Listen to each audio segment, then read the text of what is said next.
بالله السميع العليم من الشيطان اللعين بسم الله الرحمن الرحيم الحمد لله رب العالمين والصلاة والسلام على سيدنا ومولانا حبيبنا وحبيب إله العالمين بالقاسم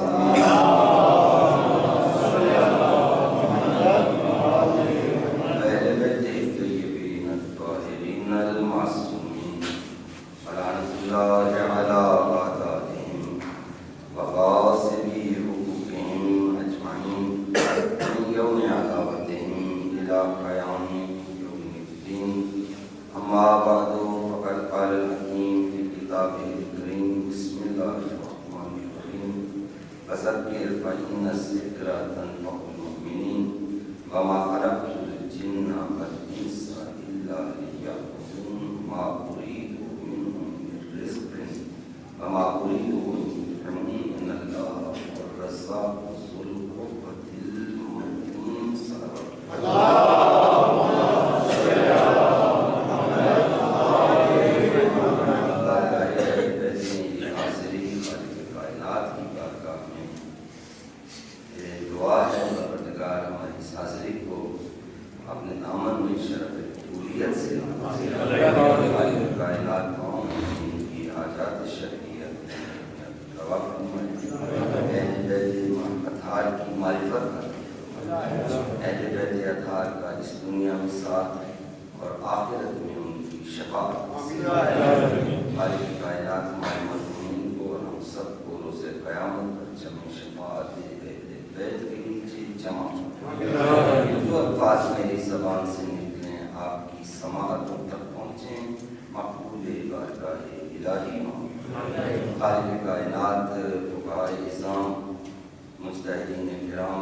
المتين اس کا ترجمہ ویسے تو مختلف کیا جاتا ہے. کچھ برادران کہتے ہیں پروردگار ہمیں سیدھا راستہ دکھا. ہم کیا ترجمہ کرتے ہیں؟ ہم کہتے ہیں پروردگار ہمیں سیدھے راستے پر ثابت قدم رکھ. اور ذوق فلسفہ سے آشنا ہمارے علماء اس کا ترجمہ اس طرح کرتے ہیں. وہ کہتے ہیں کہ پروردگار ہمیں سیدھے راستے کی ہدایت کرتا رہے.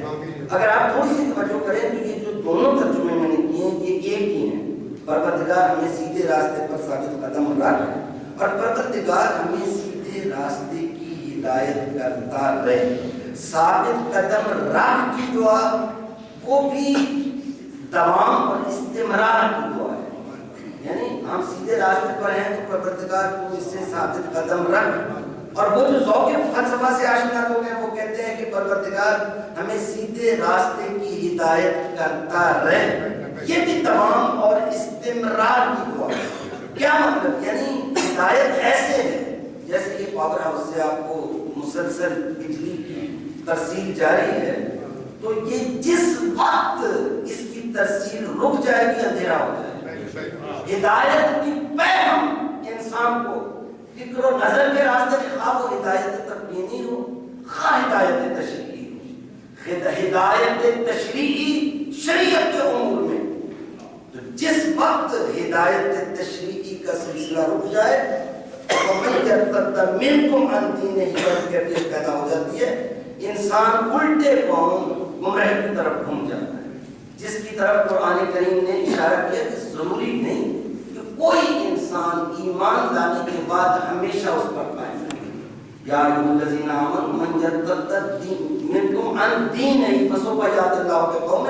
وہ اس کے آگے پھر سلسلہ جاری ہے. اس سے یہ ثابت ہوا کہ یہ ضروری نہیں کہ ایمان لانے کے بعد کوئی انسان ایمان پر ثابت قدم بھی رہے. ہو سکتا ہے اس کو تمایلات دنیا، اس کو خواہشات نفسانی، اس کو شیطان کے ہتھ کنڈے، شیطان کے جال فریب وہ اس کو گمراہی کی طرف کھینچ لے.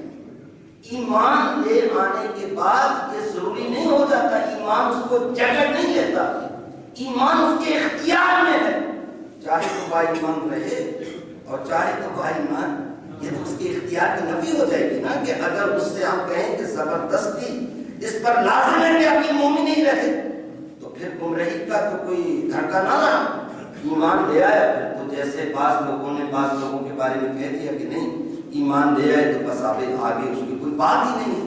تو قرآن کریم اس چیز کی نفی کرتا ہے اور خاص طور پر مومنین کو متوجہ کرتا ہے کہ یاد رکھو ایسا نہ ہو کہ وما محمد الا رسول ان مات او قتل انقلبتم علی اعقابکم. ایسا بھی ہو سکتا ہے میرا رسول جب اس دنیا سے جائے تو تم الٹے پاؤں واپس جاہلیت کی طرف. اب یہ میں بحث نہیں کرتا ہوں کہ الٹے پاؤں پھر کوئی گیا یا نہیں گیا. سلامات پڑھیں بابا سے.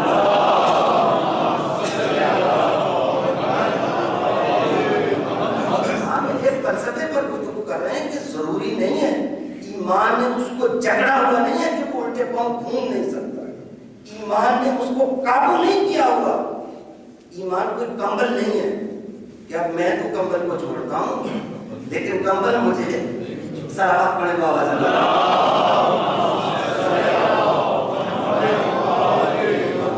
پھر اسی جملے پہ آ جائے اہدنا الصراط المستقیم. پروردگار ہمیں صراط مستقیم کی ہدایت کرتا رہے. پروردگار ہمیں صراط مستقیم پر ثابت قدم رکھ. تو یہ دونوں دعائیں اپنے محتوا کی اعتبار سے ایک ہی چیز ہے. یعنی انسان استمرار کی، ایک امر کی، ایک توفیق کی جاری رہنے کی دعا کرتا ہے. البتہ جو لوگ یہ کہتے ہیں کہ پروردگار ہمیں سیدھا راستہ دکھا، آپ اگر کہیں کہ وہ ترجمہ غلط کرتے ہیں تو میں بڑی عاجزی سے آپ کی خدمت پیش کروں گا کہ ایسا نہیں ہے. ان کا ترجمہ بھی صحیح ہے. ان کا ترجمہ کیسے صحیح ہے؟ آپ یہ ترجمہ کرتے ہیں وہ ترجمہ کرتے ہیں تو دونوں صحیح کیسے ہو گئے؟ تو میں کہتا ہوں دعا حسب حال ہوتی ہے. جیسی جیسی ضرورت ہوتی ہے ویسی ویسی دعا. جو بھوکا ہے وہ 2 روٹیوں کے ملنے کی دعا کرے، بلکہ آج کل تو وہ ایک تھیلا آٹا ملنے کی دعا کرے. اچھا اگر مل جائے تو وہ گھر کوئی ساتھ پولیس والا نہ لے کے چلنا پڑے. گھر پہنچنے کی سلامتی سے خیریت سے وہ دعا کرے. اچھا اب جس کا گھر پہنچ گیا ہے آٹا وہ 2 روٹیوں کی دعا کرے. جس کے سامنے پڑی ہیں وہ نصیب ہونے کی دعا کرے. جو کھا چکا ہے وہ ہضم ہونے کی دعا کرے. تو دعا تو حسب حال ہے نا. جس نے نہیں دیکھا سیدھا راستہ وہ دیکھنے کی دعا کرے. جس نے دیکھ لیا ہے وہ اس پر چلنے کی دعا کرے. جو چل رہا ہے وہ اس پر ثابت قدم رہے.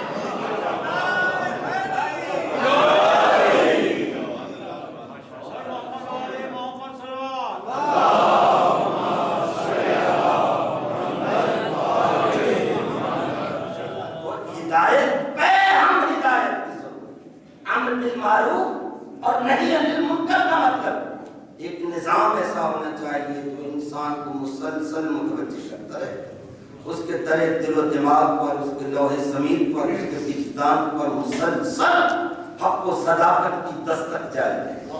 اگر یہ دستک جاری نہ رہے, یہ نظام قائم نہ ہو تو نوع انسانی گمراہی کی وادیوں کا شکار ہو کر ہمیشہ ہمیشہ کے لیے ساحل نجات کو کھو کر ہلاکت کے بھنور کا شکار ہو جائے. وہ کشتی نجات کبھی بن ہی نہیں سکتی جس کے لیے رہنمائی کا نظام موجود نہ ہو, اور ساحل نجات کبھی نصیب ہو ہی نہیں سکتا جب تک پیغام دل پر حق و صداقت کی دستک جاری نہ رہے. خالق کائنات نے یہ نظام ہمیں عطا کیا. پیغمبر اکرم صلی اللہ علیہ وسلم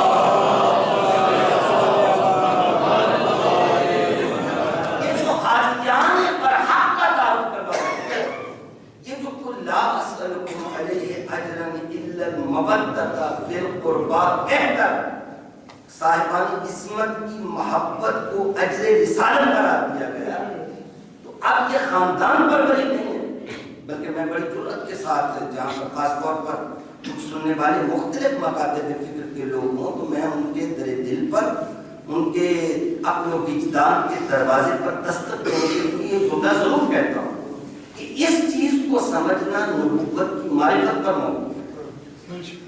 یہ جو اجر رسالت کا مسئلہ ہے, یہ جو صاحبان عصمت کا تعارف ہے, یہ چونکہ ہم ہاتھ میں تعارف کرواتے ہیں تو شاید لوگوں کو یوں لگنے لگا کہ یہ کوئی پارٹی ہے کہ جو ان کا تعارف کرواتی ہے, کوئی پارٹی ہے جو شاید ماننے کے لیے تیار نہیں.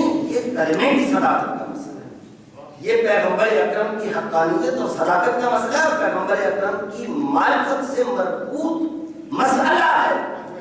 کوئی فرقہ پیغمبر اکرم نے اتنی شدت سے اس چیز کو بیان کیا کہ حسنین شریفین کے فضائل کا کوئی شخص انکار نہیں کر سکتا. تمام مکاتب فکر میں یہ فضائل موجود ہیں.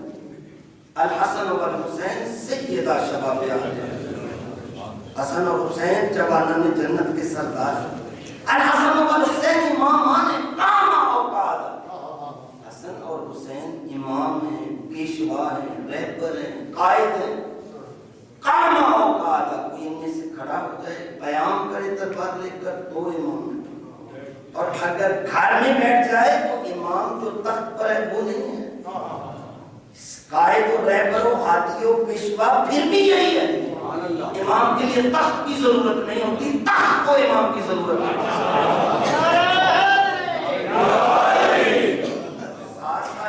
سبحان عبدی اسی حقیقت کو بیان کر رہے تھے. امیر المومنین آئے جب تک اقتدار پر, اور آپ نے کہا الحمدللہ علی شان قد رجع الحق علی مقام. خالق کائنات کی حمد و ثنا کرتے ہوئے کہا کہ آج حق اپنی جگہ پر واپس آیا.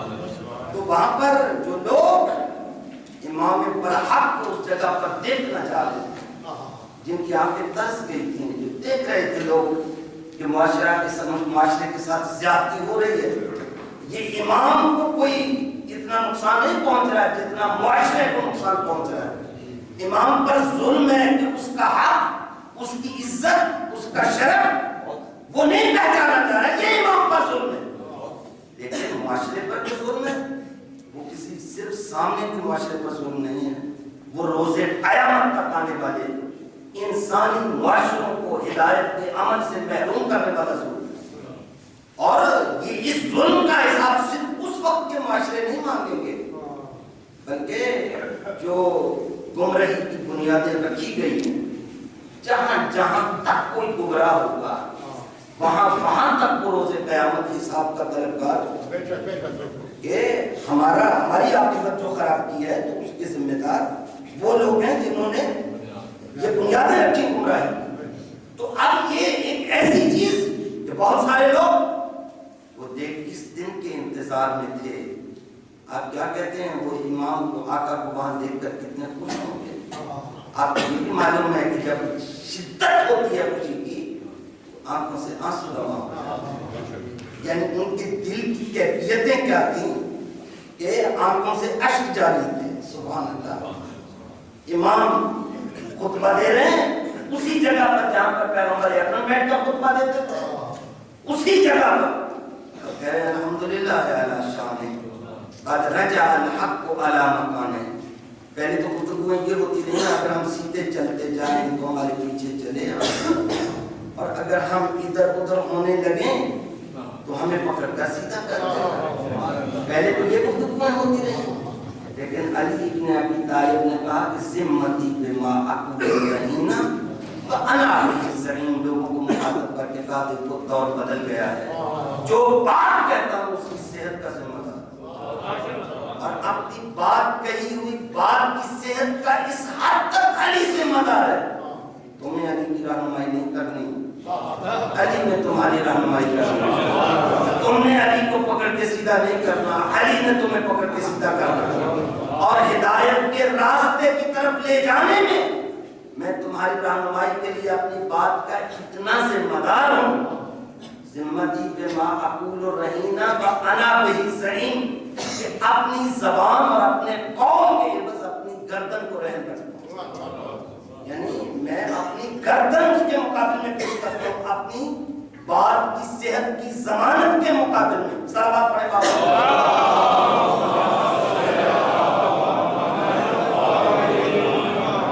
امام یہی مسئلہ ہے نا ہمارے ہاں، امام کی عصمت شرط ہے، اور جو ائمہ ہیں جن کی ہم بات کر رہے ہیں ان کو ہم نے نہیں بنایا، ان کو خالق نے بنایا، پیغمبر نے بھی بنایا نہیں، بنایا اس نے ہے، تعارف کس نے کروایا؟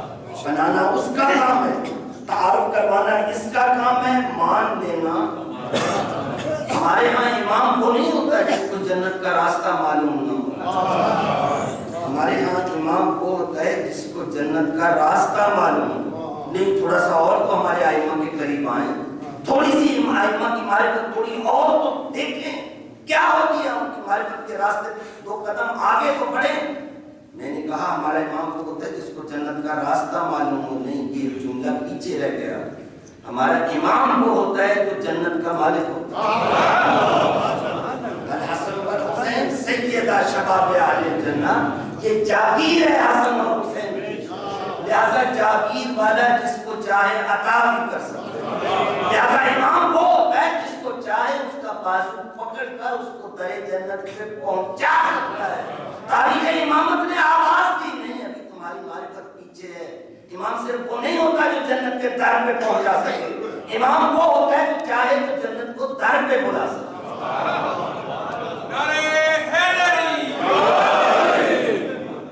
ہم درے دل پر دستک کا نظام، اس نظام کو جس نے قائم کیا اس نے اس نظام سے عادیان پر حق کا تعارف کروایا۔ جملہ یہاں پہنچ چکا تھا کہ تمام مکاتب فکر میں یہ احادیث موجود ہیں، اب ان احادیث کو پردے میں لے جانے کے لیے کیا کیا جائے؟ موجود تو ہیں، فضائل کیسے فضائل؟ وہ فضائل جن کا معنی کوئی نہ ہو، کیا فضائل ہوتے ہیں؟ ایسے فضائل ہوتے ہوں گے کہ جن کا کوئی معنی نہ ہو۔ صلوات پڑھیں نا بابا۔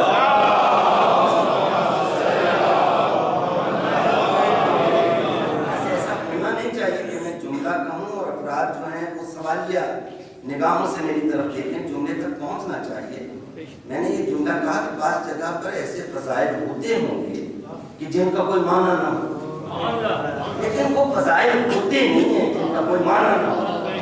یعنی ایک حدیث بیان کی جائے اور جو فضائل بیان کیے جائیں کسی شخصیت کے لیے تو فضائل کے اندر کوئی معنی تو ہونا چاہیے، کوئی مطلب ہو، مقصود و مدعا تو ہونا چاہیے۔ تو یہیں سے تو پتہ چلتا ہے گھڑے ہوئے فضائل کون سے ہیں، حقیقی فضائل جن کا کوئی معنی نہ ہو وہ بنائے ہوئے ہوتے ہیں، اور جن کا معنی موجود ہو وہ بتائے ہوئے ہوتے ہیں۔ تو بتائے ہوئے فضائل انا مدینہ العلم وعلی، اب اس میں جتنے ٹانکے لگیں گے وہ نظر آئیں، میں شہر علم ہوں۔ اب ظاہر سی بات ہے آپ شہر علم ہیں، اس کا مطلب ہے روزے قیامت تک کی انسانیت بارگاہ رسالت میں طالب علم ہے۔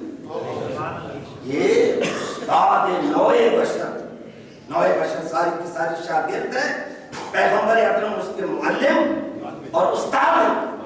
اب روزے قیامت تک کی نوع بشریت اس شہر علم تک کیسے پہنچے؟ یہ فطری سوال ہے، لہذا اگلا جملہ اس سوال کا جواب ہے انا مدینہ العلم وعلی بابها، میں شہر علم ہوں اور علی اس کا دروازہ ہے۔ اب لوگوں نے سوچا شہر کے لیے تو بڑی گنجائشیں ہیں، بڑی تعمیرات ہیں، اس زمانے میں کافی ہوتی تھی، آج کل تو پتہ نہیں بہت ہی زیادہ صحابہ پڑھنے بابا سے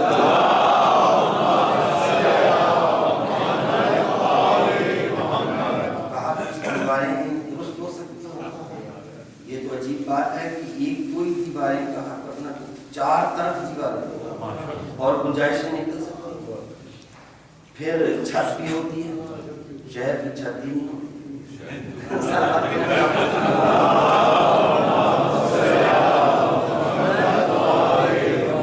پرانے زمانے میں شہر بنا وہ دیوار تو ہوتی تھی جو شہر کے گرد ہوتی تھی، جس کو شہر بنا کہتے ہیں، لیکن شہر کی چھت پرانے زمانے میں بھی نہیں ہوتی، لیکن وہ گنجائشیں تو پیدا کرنی تھی، تو کہا اساس ہیں، دیواریں ہیں، چھت ہیں، ایک مومن نگاہ اور امیر شام پر نالا ہے، جب چھت ہوگی تو چھت یہ کیا مطلب؟ اب دروازے کی بات سمجھ میں آئی، پیغمبر شہر علم علی باب، اور آگے حدیث جاری ہے کہ یہ نہیں ہے ومن اراد العلم فلیات، اور جس کو علم کی ضرورت ہو وہ دروازہ پر۔ بات تو مکمل ہو گئی، یہ جو درمیان میں گفتگو کی گئی کہ آقا نے فرمایا میں شہر علم ہوں، ابن ابی حدیث معتزلی اس مسئلے کو یوں بیان کرتے ہیں کہ امیر المومنین علی ابن ابی طالب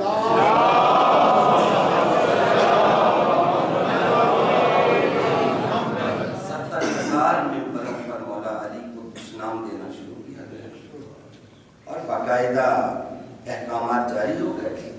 خطبہ جمعہ عام حالات میں نہیں، یہ دیکھیں علی ابن ابی طالب کی کتنی مظلوم شخصیت ہے، عام حالات میں اگر دشنام دیں تو اور بات ہے، لیکن خطبہ جمعہ میں اس کا مطلب سمجھ رہے ہیں، یعنی علی کو گالی دینا عبادت قرار دیا۔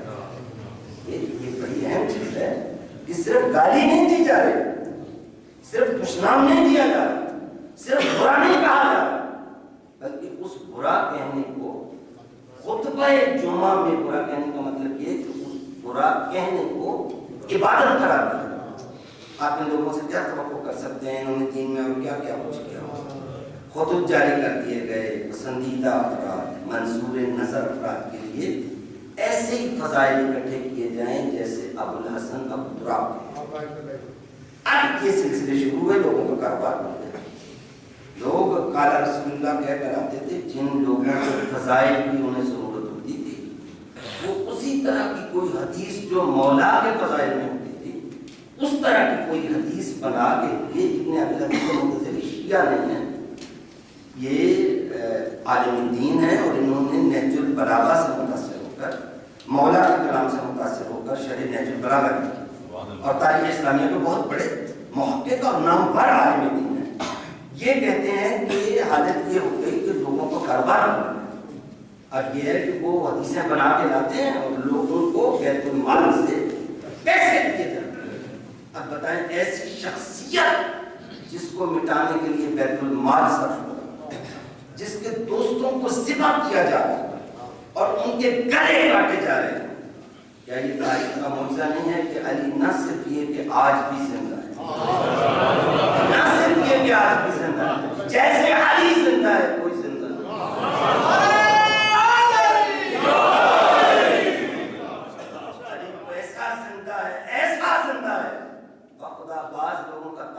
نام بھی نہ ہوتا اگر علی کے مقابل نہ علی نہ صرف زندہ ہے، علی اپنوں کو بھی زندگی دیتا ہے، دشمنوں کو بھی زندگی دیتا ہے۔ یہ الگ بات ہے، اپنوں کو جنت کی زندگی دیتا ہے، دشمنوں کو جہنم کی زندگی۔ صلوات پڑھیں بابا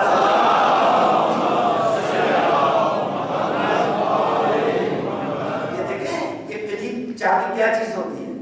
یہ تالا کھولتی ہے، یہ تالا لگاتی بھی ہے، دونوں پہلو ہے نا۔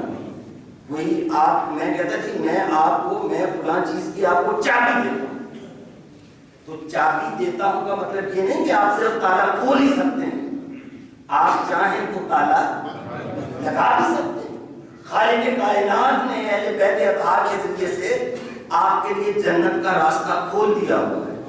آپ اہل بیت کے قریب آئیں، اب چابی آپ کے ہاتھ میں، آپ چاہیں تو وہ جنت کا راستہ کھلا رکھ بھی سکتے ہیں، چاہیں تو بند بھی کر سکتے ہیں۔ مولا علی ابن ابی طالب جو زندگی دیتا ہے وہ ایک طرح کی زندگی نہیں ہے، وہ چاہنے والے کو اور طرح کی زندگی دیتا ہے، وہ اپنے حریف کو اور طرح کی زندگی دیتا ہے۔ علی کی زندگی ایسی زندگی ہے کہ جو علی کے مقابل آ گیا آج تاریخ میں، اس کا بھی نام ہے۔ علی صرف زندہ ہی نہیں ہے، مٹانے کی کوشش بیت المال صاحب۔ اچھا اب وہ اس جملے میں پھر آ جائیں، وہ جو میں کہہ رہا تھا کہ بعض فضائل کا کوئی معنی نہیں ہوتا۔ اب یہ اگر ہم شہر کو اس طرح سے فرض کریں تو کسی کے دیوار ہونے کا کیا معنی؟ دار ہونے کا مطلب تو بہت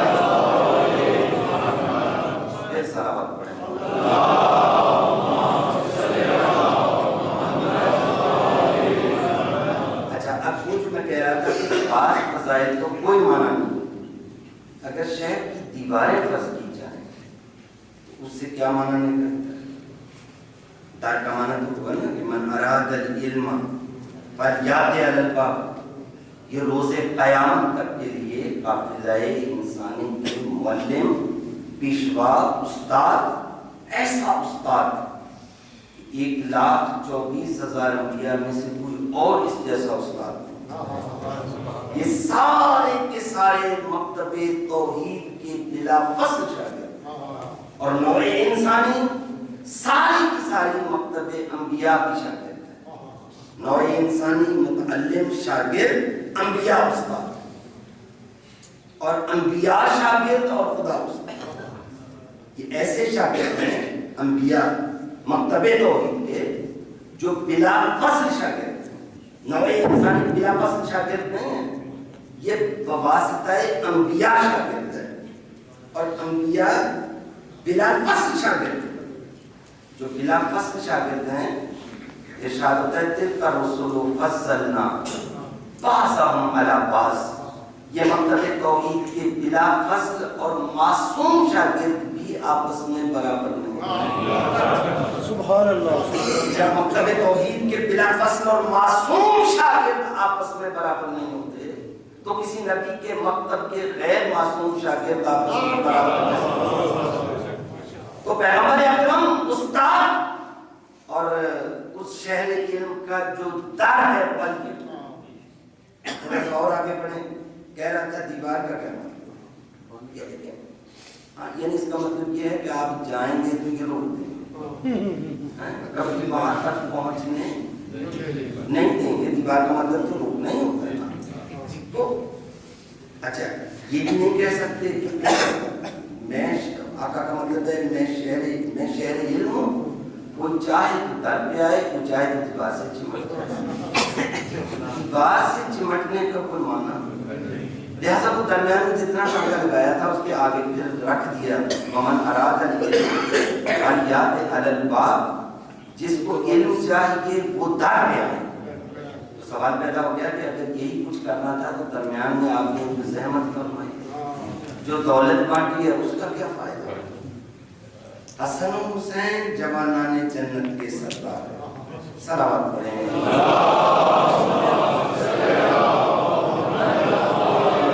بس دو چار جملوں کو جلدی جلدی مکمل کروں اور ایک گفتگو کی معنی کرتے ہیں.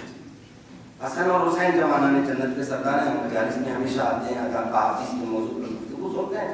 آپ کو معلوم ہے کہ جنت میں جوانی ہوگی, شباب بھی ہوگا, اور وہاں پر بڑھاپا, کوئی بیماری, کوئی پریشانی, کوئی مسئلہ اس قسم کا نہیں. تو اب اس کے مقابلے میں اگر کوئی حدیث وضع کی جائے تو اس کا وضعی ہونا خود بخود معلوم ہوتا ہے.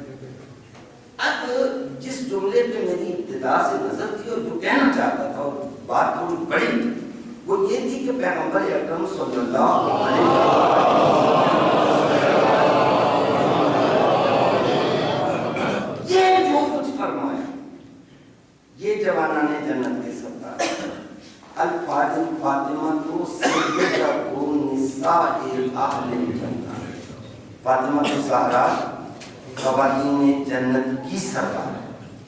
حسن اور حسین جوانان جنت کے سردار ہیں. ابوہما افضل منہما, اور ان کے بابا ان سے بھی افضل ہیں.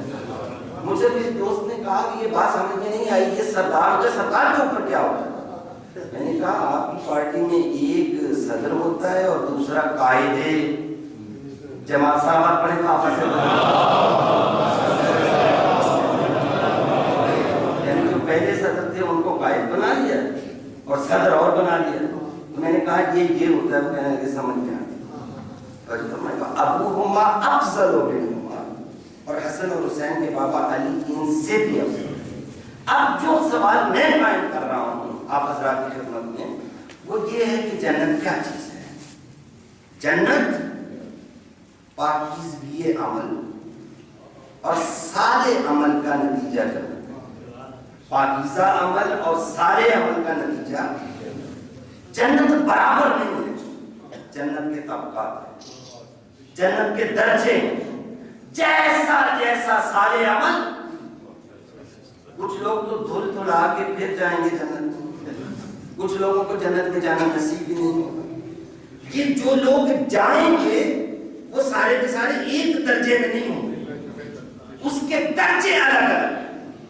یہ جو کہا ہے جا رہا ہے کہ میرے حسن اور حسین میرے نواسے جوانان جنت کے سردار ہیں, یہ جوانان جنت سے مراد کس جنت کے کس درجے کے جوانوں کے سردار ہیں؟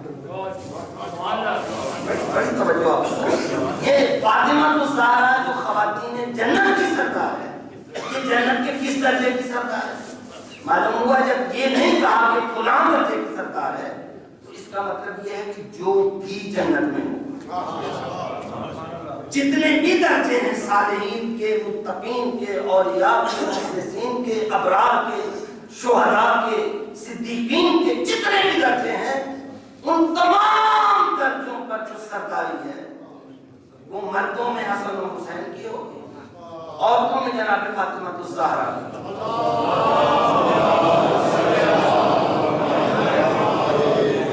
بس آپ حضرات کی توجہ یہاں تک پہنچ گئی تو میں اگلا جملہ کروں. کیا جنت اس گھر میں بانٹنے کی چیز ہے؟ میں نے عرض کیا جنت پاکیزہ عمل کا سمجھ, جنت سارے عمل کا سمجھ. اگر کوئی اپنے گھر والوں میں سے کسی کو میرٹ کے بغیر وہ 2-4 افراد سے آگے کر تو ہمارا معاشرہ کہتا ہے کہ یہ کسی باعزت منصب پر رہنے کے قابل نہیں. مطلب یہ دیکھیں کہ معرفت رسول کیا ہے, یہ رسول کو کیا سمجھتے ہیں, اس منصب کا تقاضا کیا ہے.